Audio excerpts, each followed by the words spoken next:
Perfecto, perfecto. ¿Y qué tal? ¿Cómo estáis? Mi nombre es Josué Murillo y antes de dar la noticia que os tengo que dar, espera tu momento para el vídeo, ¡ya! Perfecto.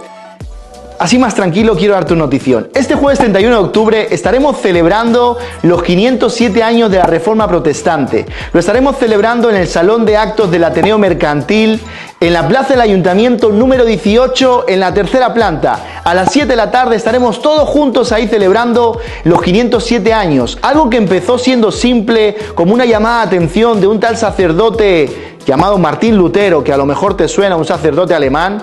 Lo que hizo este hombre es que un tal 31 de octubre del año 1517, mira lo que hizo, se plantó al frente de la puerta de la iglesia del castillo de Wittenberg y clavó 95 tesis, en donde pedía una revisión teológica de todas las prácticas que estaba llevando la Iglesia de Roma.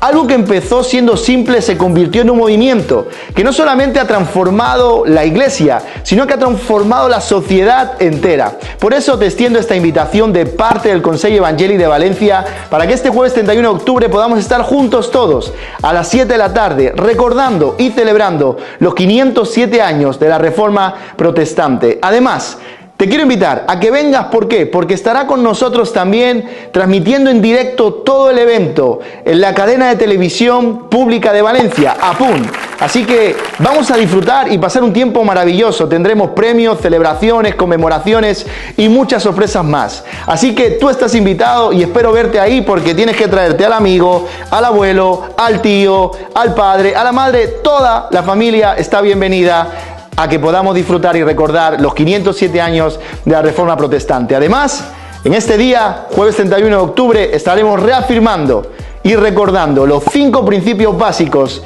de la Reforma Protestante: sola Escritura, sola fide, solo Christus, sola gratia y solideo gloria. Nos vemos el jueves 31 de octubre a las 7 de la tarde en el Ateneo Mercantil de Valencia, en la Plaza del Ayuntamiento número 18, en la tercera planta. Nos vemos para disfrutar y celebrar el Día de la Reforma Protestante. Nos vemos.